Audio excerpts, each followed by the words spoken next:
India is doing its part in fostering global solidarity and response to the COVID-19 pandemic.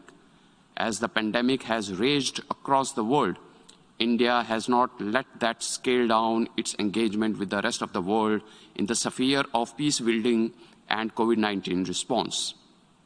In the last 1 year, India has joined the global efforts to mitigate the impact of COVID-19 pandemic. My Prime Minister's call for One Earth, One Health approach underlines our continuing commitment, already evident in the supply of medicines to over 150 countries and vaccines to many nations in the developing world. India is gearing up to produce more vaccines for the world, and we have pledged to make our production and delivery capacity available for the greater good of humanity. The enormous power of digital and information technology has been a key component of global response to COVID. Utilizing our strength in the digital space, India has decided to share with the world India-developed CoWIN app to provide digital support to better organize vaccination drives. We cannot afford a vaccine divide. Mr. President, our inability to seriously address terrorism, the most dangerous of scourges faced by states and societies since the Second World War, casts doubt on the relevance of the organization for the very people whom the Charter of the United Nations obliges us to protect.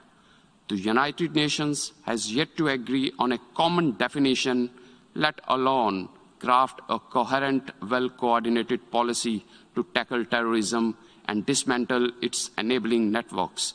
We have failed ourselves by continuing to procrastinate on concluding a comprehensive convention against international terrorism.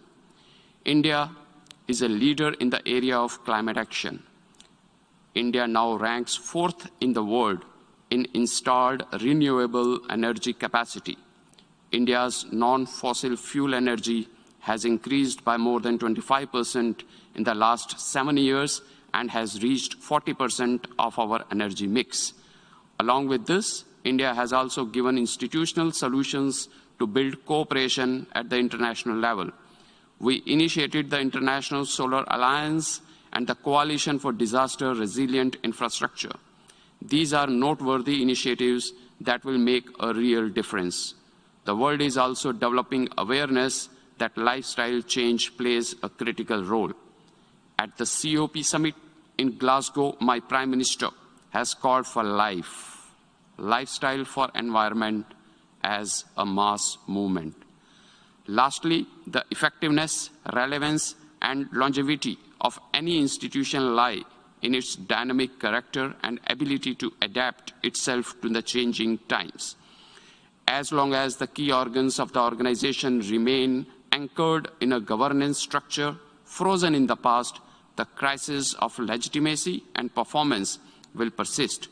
4 decades have gone by since the inscription of the item on the reform of the Security Council on the agenda of the General Assembly.